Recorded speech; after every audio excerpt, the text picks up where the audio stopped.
All right, here we are. Game 2 between University of Nebraska-Lincoln and University of Toronto. UNL with a pretty good game 1. It was pretty even for a lot of it, and we saw University of Toronto come back a couple of times with some good fight wins, but overall just seemed like UNL were on the same page and taking smarter fights a lot of the time. It was really just that one overextension in the mid-game onto an earned fight that had already been decided. That gave University of Toronto a window back into the game, but overall just kind of, I don't know, better deadlock coming out from UNL, so we'll see if they're able to continue that into Game 2. Are there any particular changes that you'd like to see from either of these teams coming in here? I mean, primary thing I want to see from UFT is probably getting them on a real tank. I think that the Spirit Bruiser type of playstyle that Yamato has, I mean, it can be good in certain situations there, but as their only form of frontline, it starts to get a little bit iffy. Yeah, Shiv being knocked down was just one of their comfort heroes. Billy banned out in the first wave of bans, not able to take that. Kind of left like the Abrams or the Yamato, and UNL picked that one up pretty early and took the Abrams away, so I have to see if University of Toronto start to prio that a little bit more heavily here coming into the draft, or decide just to not really run a real frontline at all, but they'll run back the Billy ban at the very least. All right, I mean, that's interesting to see, because, you know, UFT being that first ban, first pick, it gives them a lot of opportunity here to play chicken with these bans. You know, do we want to allow maybe one or two of these extra characters to sort of see their way through? But they do opt into, again, banning away the Billy. UNL choose to deny the Wraith this time, and it's going to be a run back on the Ivy. Yeah, that's kind of surprising to me, because I was expecting to see a little bit more impact from it in Game 1. Johnny had a couple of decent plays, but then, you know, not really a whole lot from the Kudzus, as went for more of the Headhunter gun style that you were talking about. So, University of Toronto, still confident in that pick nevertheless, and University of Nebraska will take up the Pocket instead of the Wraith, but otherwise, kind of the same start to the draft as we had in Game 1. Yeah, this is where things really start to look dicey, because you already were struggling in terms of frontline, and then you also have Pockets, you know, brand new, 100% anti-heal getting slapped on top of that. You're going to start to struggle a lot when it comes to just staying alive in fights.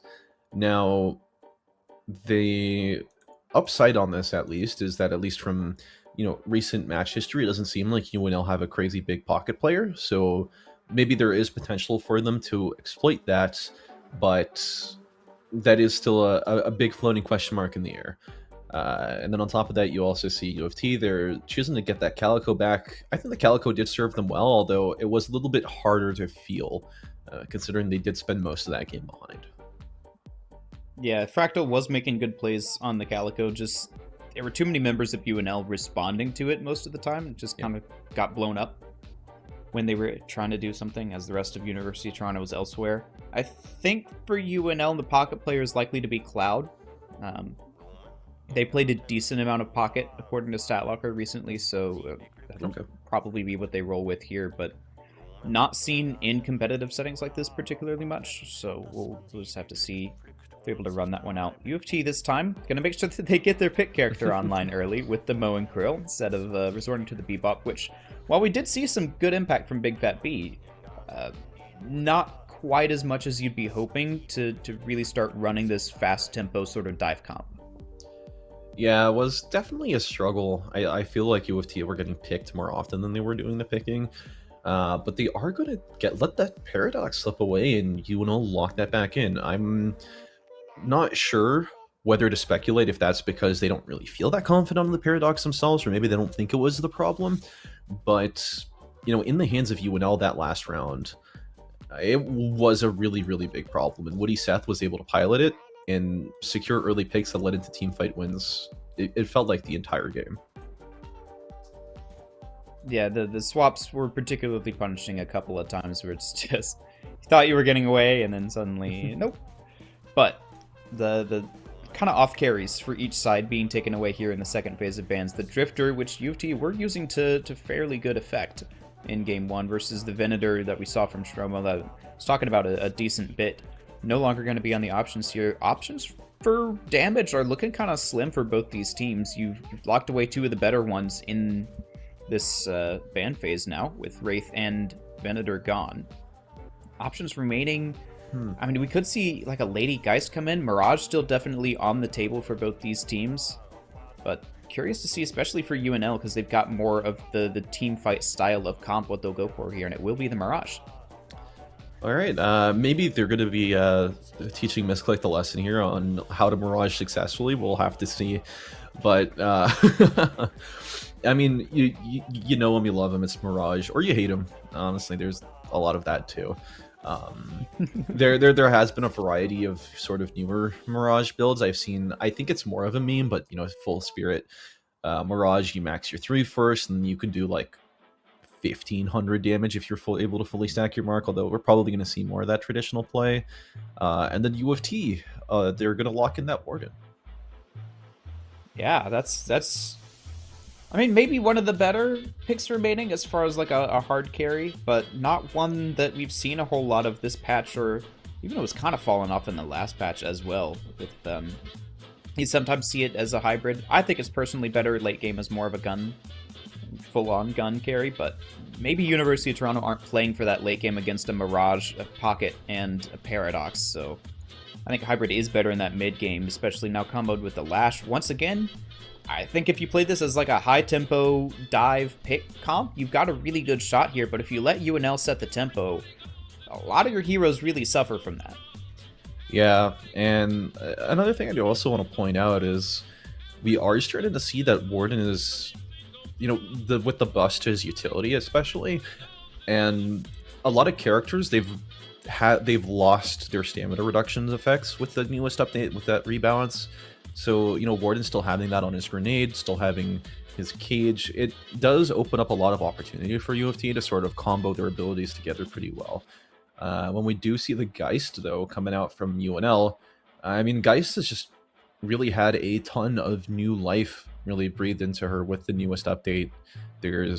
I've seen suck builds, I've seen grenade builds, there's still always the knives, you know, mix in some gunshots with that. There's nothing that Geist really can't do, and also the soul swap pressure. When you're looking at U of T, they're potentially only really going to have maybe one true tank. That's going to be a lot to deal with. Definitely will, because, I mean, despite Geist taking more damage from her Essence Bomb cast in this patch, I think the rest of her kit is still quite strong, and even the Essence Bombs, you can heal that up fairly easily, especially now that you've got a Kelvin on your team, which, I mean, University of Toronto going for the Lash here, a little bit dangerous when Kelvin's still on the board for UNL, but seeing the Sinclair come out here at the end, I mean, Sinclair and Styler is about one of my favorite combos in Deadlock, so this might have all been bait to make sure that Styler can get the Kelvin gnomes for themselves as well. Yeah. And there's a lot going on here for both of those teams. I think you really hit the nail on the head that U of T, they're trying to really lean into what they're best at. They're going to focus a lot on that early game, set the tempo themselves, and it's going to be a lot of pressure on UNL to see if they can sort of bring back some of that early game dominance. One of the big notable things here, right, is they're not running back the Apollo, so they're going to lose a lot of that early pressure, but they do obviously make up for it in the late game, especially as we start hitting, you know, 20-25 minutes. A lot of people are going to have their, you know, final AP upgrades. That's really when their kits and their team fighting ability is going to start coming online. Yeah, that's a good point. I think UNL, if they can survive to 25-30 minutes, are going to have a pretty good time of it, at least if they're relatively even in souls and not falling super behind at that point in the game. But between Mirage, Pocket, Kelvin, Geist, like, those really outscale anything that U of T is trying to do here, except maybe the Warden, but even then we'd have to see a fantastic Warden game for him to hang in with the likes of Mirage towards that late game. So big pressure on University of Toronto's Warden player if that does end up happening, but I think more pressure on the rest of the cast to make sure that never happens, that your Lash and your Mo and your Calico can all get in there, dive on somebody, make sure that UNL can't farm up safely. But UNL were doing a really good job last time of responding to those dives and making sure that nobody gets caught out for free. So we'll have to see what University of Toronto can do this time to make sure that their dives actually confirm and then they're able to get out. Yep. One of the big major things I do want to see around is please, I want to see Spirit Ivy. I want to see some of that Yes. damage that she can do, especially with the buffed Kutsus. Or they've been renamed, I think, but I'm still gonna call them Kutsus at least until the new one starts to settle in. And yeah, there's I don't know how else to put it, but there's a lot of pressure on this round. Yeah. I did forget, it is called Entangling Thorns now, rather than the Kudzu. No more Chudzu jokes. Except for us oldies who remember things before they got changed, but... so come in here and get to see the lanes popping out. It's very similar to last time. UNL popping their M1 in the same lane as the Kelvin. Over in mid, we got a lot of Spirit Poke. Calico Sinclair. That's just kind of disgusting there for University of Toronto. And then the right side, we've got Abrams and Pocket paired up against the Mo and Krill, and I believe that's the Warden. I can't get it quite a good look yet. No, Ivy. Okay. So, yep, overall pretty solid lane assignments here. It does look like there's a fight breaking out over in the middle lane. You know, you have your Calico, she wants to go in, she wants to fight pretty aggressively, and I think that the Paradox here from Woody Seth is doing a really good job at cutting that out. Although you're going to have a really, really tough time cut out for you if you want to try and out-trade a Calico Sinclair early. Yeah, but Geist Paradox is one of the teams that if anyone can do it, they probably can. They've also got a lot of bomb utility with them. But I think the Sinclair is going to be the big watch point for me in this lane, because if you can hit those Vexing Bolts, you will just kind of out-trade anyone. But the parry, really big there. A counter parry from Fractal. Great teamwork there coming in onto this Geist. No health swap available yet. You're still a few thousand off that, so that means big pressure here in mid lane for U of T. Yeah, really nice job there from Fractal, making sure to parry to cover your teammates. It is going to be a parry, though, coming out from Woody Seth. It's a parry on game as Styler gets caught out as well. They are both dropped down to low HP, but the Geist is even lower. 50 health remaining, and Nebraska, they're forced to retreat away from this. Honestly, we can see like a handshake here. Just all four members of that lane go back to base, leave the minions to fight it out. Everyone here is on low HP, but so far, everybody's staying active, making sure that they can get those minion waves, and we will finally see Paradox reset, as everyone else is just content to regen the normal way. The other lanes have been a lot quieter compared to that. Yeah, I mean, there's not too much action that you can force on some of these lanes. I mean, Paradox and Abrams, they do have a pretty good early, but trying to find a kill against an Ivy, Mo and Krill was like asking you to pull a rabbit out of a hat. It's going to be hard. Time to make them panic. Or it's only possible for a magician. True.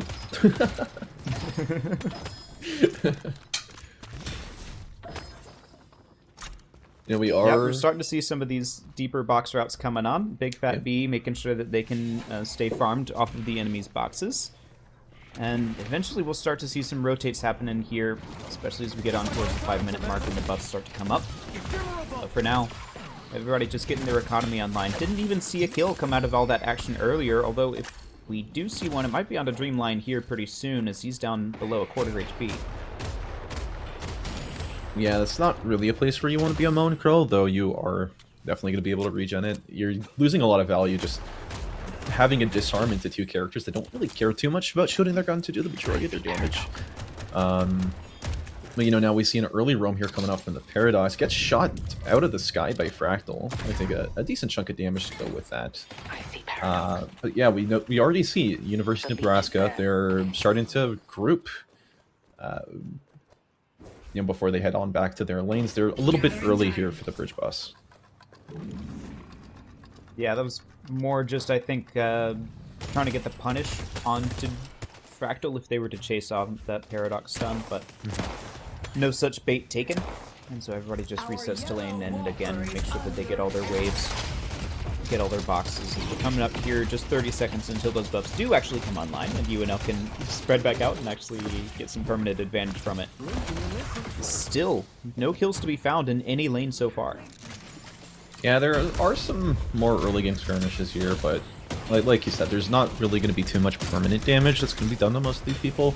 Lots of health, lots of healing regen, and Now as we start to see those buffs respawn, University of Nebraska have a very strong chokehold over the right-hand buffs.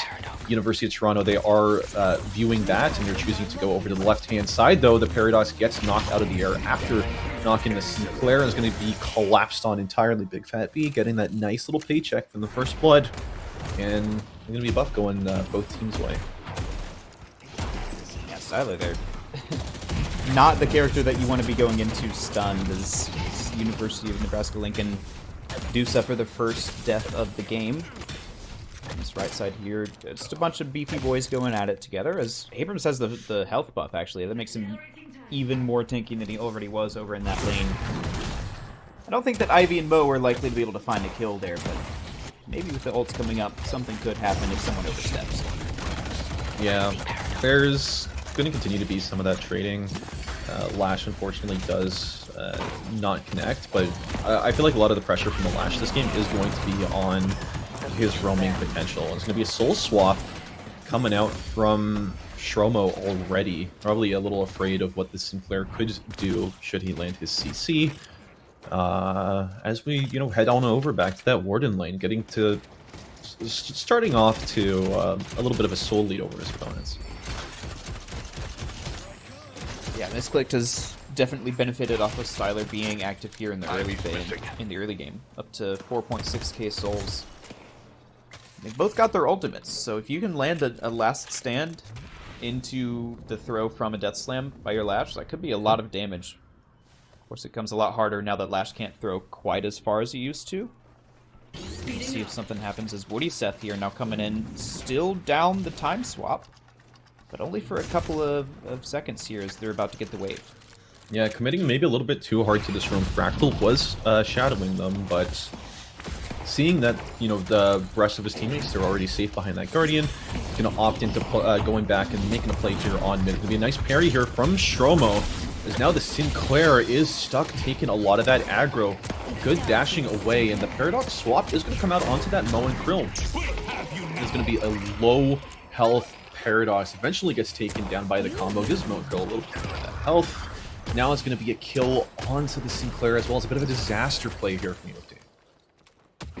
Yeah, the roam from Cloud was really influential there. Got the kill onto Fractal, and then also looked like maybe a parry onto Styler, who's kind of standing still there, but yeah, just a little too deep from University of Toronto without the laners calling out some missing. But the fight continues here as Big Fat B manages to turn things around a little bit over here on this left side, get the kill onto the Kelvin, and then sometimes just doesn't land the parry. And that all comes without Misclicked even having to pop the last stand here, so going to be a lot of tower damage if they decide to commit onto it. But with the zipline boost coming up, just decides to get back as the battle continues here. Parries coming in for each side, but once again, Dreamline just a little out of position, and not with Johnny there to be able to cover for the mistakes, and so more kills coming the way of UNL. When will they learn? Their actions have consequences. Your melees can be parried. It does also look like there's a really deep engage here coming out the Paradox, making sure to finally shut down Styler, but the Calico is really tight on their heels. Gonna eventually get that kill. He uses up the return to Shadows, and again, things have returned to normality. Both of these teams are, within a 1k soul gap from each other, and they will continue as they were. Yep, but now with the addition of Sinners, Sinner Sacrifices, it will be a little bit more active on the map. Gotta find times to go out and get those. Pretty much all of the ones around blue lane are available, as that's just been constant skirmishes. But over here on the right side, that's the first Guardian of the game gone down, and it is to that Abrams pocket lane, as there's just not really enough damage here from Ivy and Mo to be able to punish either of these characters for stepping up. Yeah, just the healing on top of the CC that they're able to pop, that they still had sitting in their pocket. It's really not worth chasing that kill for more than it's worth, so they're instead going to opt into retreating, maybe getting more pressure on by threatening some of those tier 2 camps, some of those Sinner Sacrifices. Now we do see a big roam coming out here from both of these teams, a big convergence on the middle lane, and Mirage somewhere in between gets caught out. Yeah, left side seems to be the strong point here for University of Toronto. As their best chance to be able to take down a Guardian. It looks like that will happen shortly. The rotate here from the rest of the team. Not going to quite come in time, and now everybody's just kind of left stranded in that left side jungle. As the right side walker is all the way at the University of Toronto side, so creates a lot of pressure for UNL to start grabbing up these bridge buffs as well as the first turn control. Yep, big catch here though. Although the combo does turn the tables a little bit on to Neptic. Gonna use the crash down here, but is going to get stopped by the Lash at the very least. There's going to be a takedown onto Misclicked, traded for Woody Seth. Now the Moen Krill as well getting taken down. Johnny escaping with just 1 HP.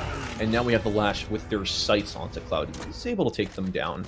And, you know, that fight was seemingly over nothing, it feels like. Or at least the urn was in the vicinity.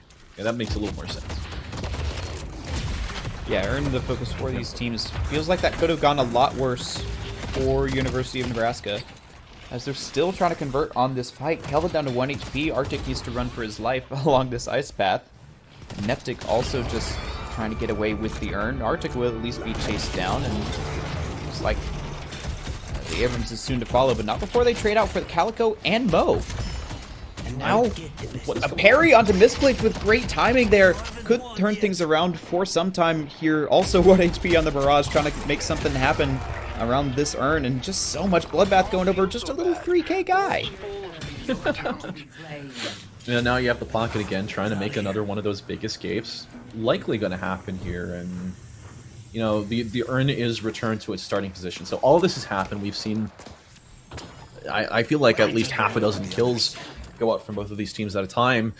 And yeah, it looks like both of these teams are resetting and they're trying to do this all again. We see University of Toronto instead. They're opting in to engage on this pocket over in the middle lane. Is going to get that kill very close there for Styler. But now we have the Kelvin running it across the map. Going to be able to potentially get a dunk here. Mo and Krill waiting, and other members of U of T rotating as well to be able to stop this. So it's not going to be for free. If University of Toronto have anything to say about it, they've now rotated 4 members over. Styler coming as well to make it a 5th. The last just scouting on the rooftops. So UT really committing to this side, leaving Warden off on his own to farm. Are they able to get anything out of this, or are they just kind of getting rid of some time here? And we do see the Mirage overextending a little bit on the left-hand side. A nice Affliction catches 3, but the pocket is going to fall before anyone's able to follow up on it. And it is going to be a deny right on the steps to the urn. U of T are going to pick it up. The Paradox does land the swap. The Melon Krill does get taken down, and the Ivy as well. You know, Lady Guys. Things happening in this fight. Stromo goes down late, and now the conversion for University of Toronto does come through. They lose a couple on their own, and that left side walker's down to about half HP before sometime is forced away with the Traveler. But you did at least hold on to it. I think Misclick there was a little bit greedy going for the double center sacrifices. Left him a bit late to come to that walker, but it worked out in the end. Only losing some health instead of the entire thing. As now University of Toronto playing with some of that tempo that we wanted from them. That's Arctic going down a 3rd time in quick succession. That Kelvin, not who you really need to be super high on souls, but at 7k, 14 minutes into the game, you are pretty much struggling there. Yeah, that does really start to hurt there, and it's already an engage on the other side of the map. A slowing hex, very well done onto the Mirage. I think it was the Lash actually that bought it. Yeah, they were able to catch him out. He thought he had the Tornado to save him, and the Paradox, again, falls shortly after. So U of T have a really strong push here. The Guardian on the right-hand side still has not fallen. No. University of Nebraska-Lincoln's objective pressure still holding pretty good, but they will lose that last Guardian, as there's still one remaining for University of Toronto over in the mid lane. One of the more impactful Guardians to have, just because of how much easier it makes it to get to a shop. Yep. There's a lot of farm left on the map here, as it's just 30 seconds until the next set of bridge buffs and earned. University of Toronto with a 20k lead here just at 14 minutes. are in solid command of this early game, but they've got to figure out a way to stop things before it gets too late and University of Nebraska's comp just starts to take over. So I want to see them get to this next urn on time, see them maybe even go for an aggressive dunk or just use that pressure to start to pressure lanes a bit more. They really got to start, well, I guess not even start, they've been doing it for a good bit, but they got to keep aggressive here with this comp, as we see Big Fat B with 10 kills and 0 deaths so far. Definitely the strong point for U of T so far. Yeah, really nice to see that coming out, especially from the Lash. I feel like he's been a bit on the struggling side recently, so to see him popping off as always. Now the urn is down, but it is going to be a comeback urn, so it'll be very difficult here if U of T do want to commit to fully dunking it. They're going to get it without much trouble, and you know, after the urn is already gone, nobody's going to, you know, dare to take a fight now, at least until they reach the drop-off zone. I know. Dreamline taking a very safe route over to the urn, but you see pretty much every member of U of T is ahead of their counterpart on UNL. Stromo and Sometime, the people you would expect to be ahead on UNL, are about average with the members of University of Toronto, so this is going to be a rough fight if UNL have to take it.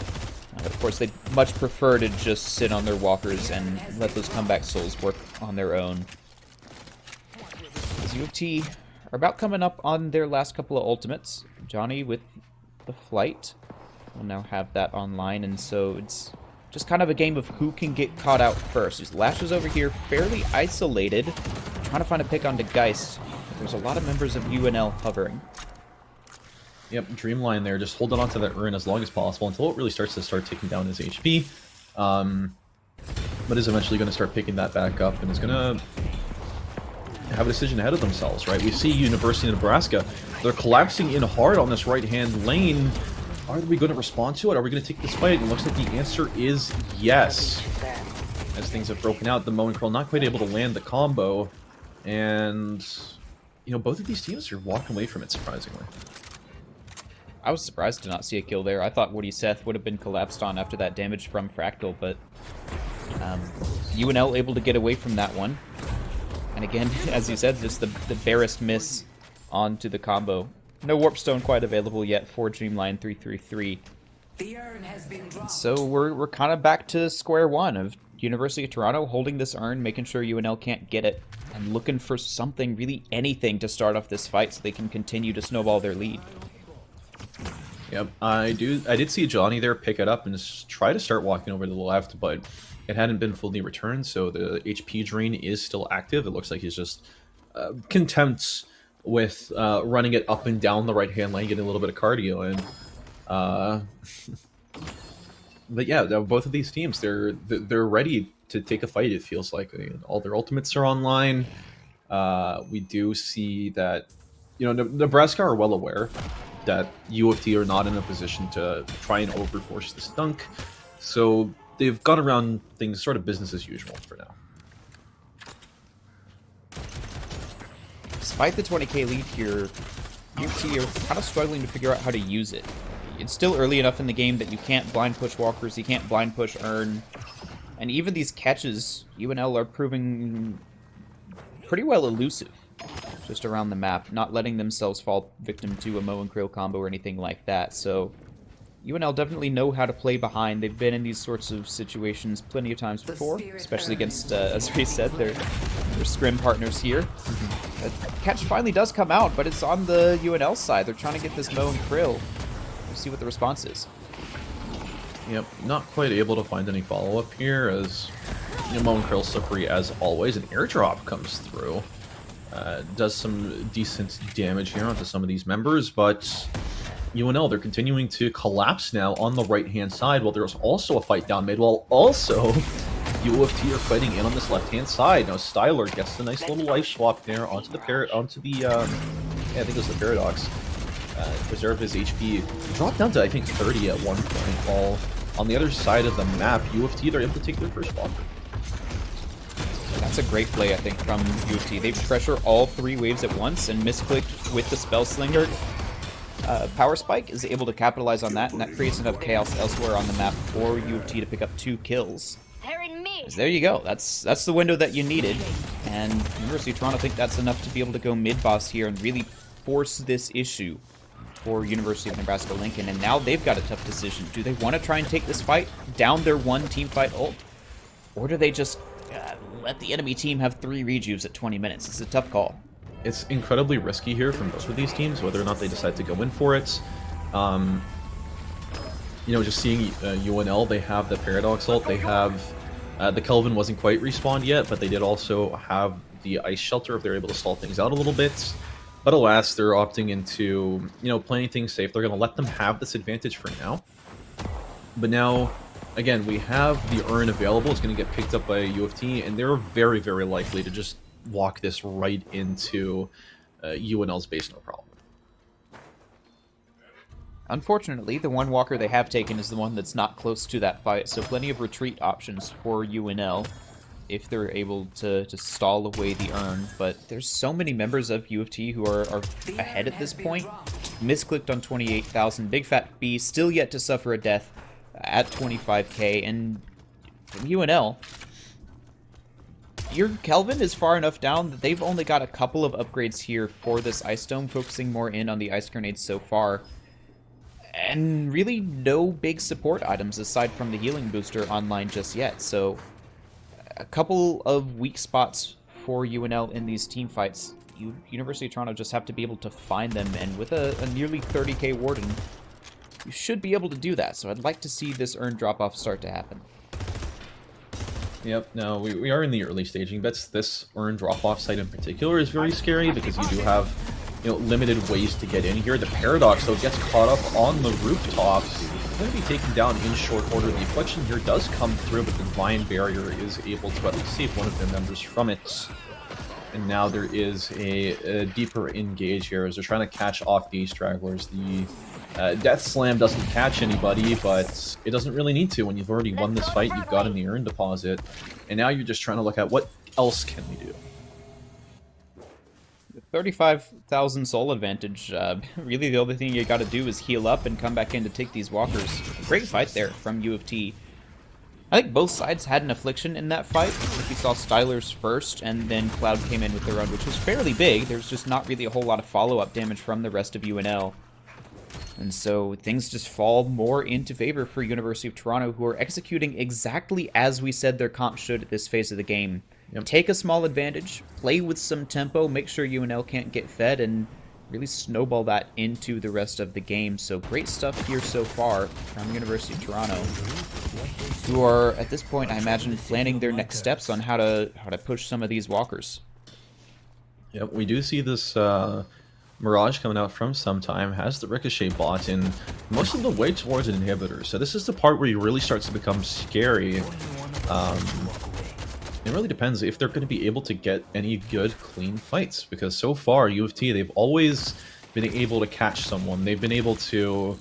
I think that the Mo and Krill has been a really big boon to their side. And also, just having a Fed Lash really changes the dynamic of the game. Because you're able to get in, you're able to get out and catch targets, whether it's... you know, these 1v1 fights, or it's, you know, you're collapsing on them as a group, and you have this amazing team fight. The Walker does get raised on the right-hand side, despite UNL, you know, being present almost entirely. The Paradox does fall after an Affliction attempt, and UNL are forced onto that retreat, using that rejuve while they still have it. 30 seconds remaining. Now the Paradox gets taken out after. University of Toronto trying to get up into this base. As you said, just 20 seconds left on the rejuve, so they will back out in short order, but they'll do what they can while they have it. Big Fat B gonna maybe use up the second one of those, which would be the Lash's first death, but the rejuve ones don't quite count. And meanwhile, all this time, Green Lion's been pushing up that mid wave, and UNL can't really do a whole lot about that. So that is a 3-walker advantage now for University of Toronto, with Mercurial Magnum picked up for this Warden, and another 6.4k queued up, I presume, going to be that Leech.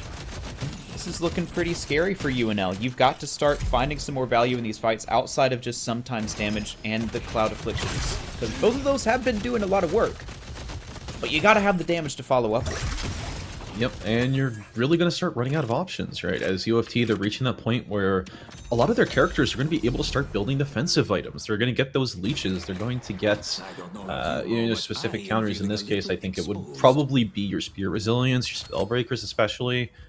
You're going to have a lot to chew through as UNL, they're already struggling quite a bit. And then on top of that, you factor in some of those counter items. We have already seen 1 or 2 slowing hexes.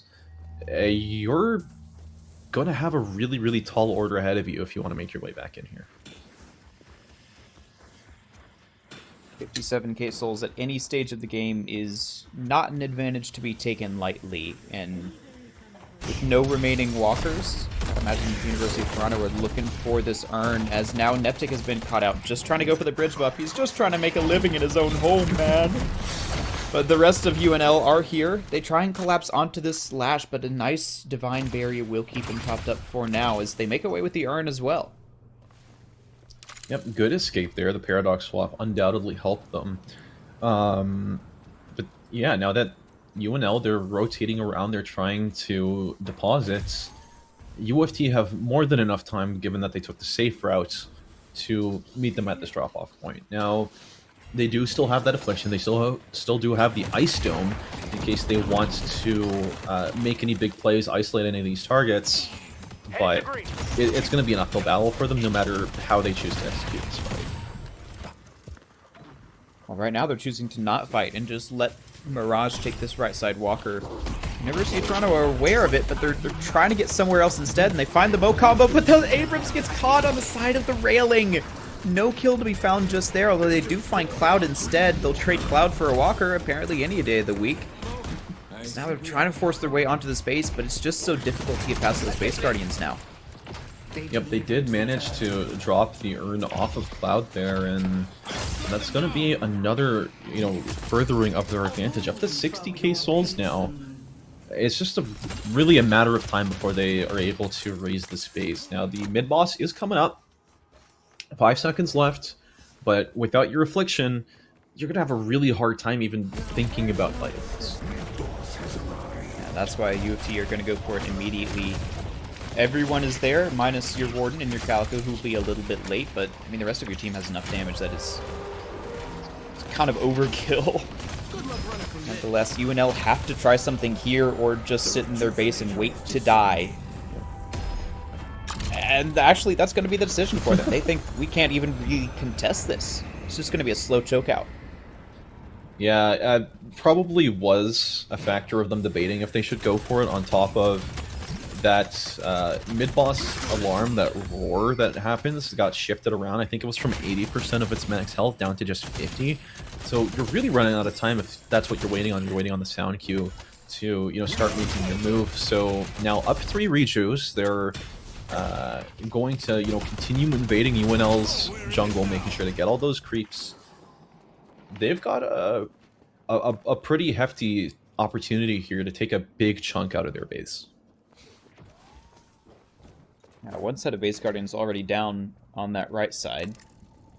So you've got to weigh in if you can get that lane shoved, and you've got 3 minutes remaining to do it, so no real time pressure unless you want to try and end the game all in one push, which has not been a commonality in this meta or even pre-patch, as UFT are still holding strong in general lane pressure, and they're running out of advantages to take on the map with the camps dwindling down to almost nothing.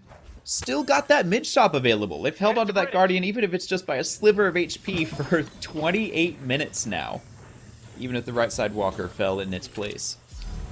Yeah, that's pretty nice, pretty convenient if I don't say so myself. But, now don't really think they're going to need it. Right, they're continuing on here. Still, even with this advantage, they're continuing to farm up at those jungle creeps. So you're making sure that even if they do, by some miracle, end up losing this fight, all that UNL are really going to get out of it, realistically, are 60 seconds of bliss and whatever waves they're able to shove out to UFT's walkers.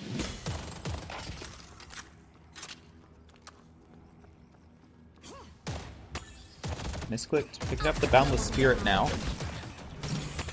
Getting a lot going for himself. And Johnny, on the Spirit Ivy, like you were hoping for, has put in 11 assists so far, so putting in some work over there. Fractal picking up the Arctic Beam, Arctic Blast, rather, is going to do a lot of damage in these team fights if they can find someone isolated. That health bar is going to vanish. Really, the only hope here for UNL is the amount of utility that they have between the Pocket Affliction and the Kelvin Dome, paired with their Mirage actually keeping pace with a lot of University of Toronto's members here at 35,000. The Inhibitor, the Ricochet, Silencer, Toxic Bullets, a lot of the core items online for him. You just got to find a way to make sure he stays alive in these fights and is able to put out that damage, because you know that University of Toronto are going to be targeting him if there's any sort of chance for it. Yep, the Rejuve does continue to tick down. We only have a minute remaining, and with the Urn spawn, it looks like this is the one that UFT were waiting for. Whether or not UNL decide to interact with them much, they're continuing to hold down their base pretty well. Like you said, right, Sometime is going to be a really big menace here in these fights, but I just don't really see a world here where a fight can take place without massive casualties. No, and this whole time, University of Toronto have extended their lead to 80,000, and with that Urn going to be 90,000. I think that takes the record, actually. Nearly 10,000, or 100,000 for the biggest record I've seen in Deadlock. As Stromo will go down in the blink of an eye to the Mo combo, and at this point, yeah, University of Toronto can crash in with no fear whatsoever, as there's just nothing from UNL that can really touch them as long as they go in as a team. And one Rejuve going to be used here by Fractal, just, playing without much care in the world, as this base will fall very rapidly, and I think it's pretty safe to say you of Toronto are going to finish this one out. Yeah, I mean, funny that you mentioned that. I think that U of T, it was either last week or 2 weeks ago, they had a series where they went up about 70 or 80k, and I was, really parading that and saying that, oh, if you were looking after this white dragon again, you're really not going to find it. And, here we are almost 2 weeks later, and we're seeing it happening yet again. Yeah, I think that was the last match we cast together. Yeah. Versus George Mason University back on Monday, and they were up by that much and closed things out pretty quickly. So, University of Toronto repeating again here. Yeah, pretty strong showing for them, considering what ended up happening in that first match. It wasn't a blowout by any means, but UNL gave them hands, and U of T were able to clap back and perform really well this round. Just much better execution to me this time. They were constantly being active, and this time it felt like it was UNL who really couldn't find anything for themselves. They were constantly getting picked, and University of Toronto just snowballed that very safely, played it very textbook about how to take a small lead and then just use continual Urns, mid-bosses, things to force UNL to come out and fight or else further surrender the lead. Yep. And it just went very cleanly from there. Like, there wasn't really any fight that UNL came in and really had a shot. They just fell behind early and never came back from it. And here we see the MVPs here. Big Fat B with the most kills in the game. Got to be a key player for sure. Styler on the Sinclair. Several times we saw impactful rabbit hexes, or even just the copied ultimates doing a lot as well. And then from the UNL side, not a whole lot of bright spots for them, but Stromo did at least get a couple of good plays with the Ladygeist. Yeah, it was pretty good overall there. I did actually scratch that. Looking at the player damage here, I think it does really tell that whole story. The Mo and Krill, always unflattering when it comes to that scoreboard, but damn, did we feel that the impact there. Dreamline just really comfortably felt at home there. When we look at the flip side, Ladygeist putting out a ton of damage, the Cloud's Pocket as well, but that's sort of a death spiral that you start to enter when you're down 30k, when you're down 40k, and especially when you lose Rejuice, it's really, really hard for you to recover from. Yeah, the Cloud Afflictions did catch several players in each of those team fights. It's just, yeah, when you're down that much, there's not a whole lot you can do to bring a team back into a fight like that. So University of Toronto, as you said, the Mo and Krill did some pretty good work this game, coming back from a bit of a rough game on Yamato. Dreamlion was the key point for a lot of these engages for University of Toronto, and that'll put the match score at 1-1 for each of these teams. As I mentioned before, there's no tiebreaker for this series. It will just go down as a 1-1 for these teams, which I believe will put them at about an even record. University of Toronto still with one match unplayed from last week against the Texas A&M squad, I believe. So that'll be a tough match for them for sure. But if they can play as they did here, UNL also went 1-1 against them. So if we kind of do some shuffling around there, we might imagine that it's a pretty even matchup. So University of Toronto and UNL looking pretty even in their squads so far. And you can see why these teams have been scrimming each other so much if it's this close between them and they can get this much valuable feedback. Yeah, and when it comes to the overall standings, right, both of these teams are continuing to sit very nicely. Going 1-1 this weekend really solidifies their spaces, right? UNL, they're sitting at second place. U of T are sitting at third place in that group, and all you really need to be is in the top 4 there to secure your spot in the playoffs in a few weeks. So, looking good for both of them. Yeah, it's a pretty, I don't want to say easy, but a pretty manageable path to the playoffs for both of these teams up here in Division 1. But if you want to keep up with how the series is going throughout the rest of the season, make sure to follow us on all of the socials. You're right here on the Twitch channel. You can follow us and stay up to date anytime we go live. We've also got other platforms as well that you can find at College Deadlock, as you see right down there on the graphic. But for now, as far as this series goes tonight, we are only halfway done. That was the first match of 2 that we've got for you coming up tonight, and we'll have another one tomorrow night. But for now, after a quick break, it will be, let me check the prod sheet here. It will be McAllister Esports versus the University of New Mexico coming up after this break.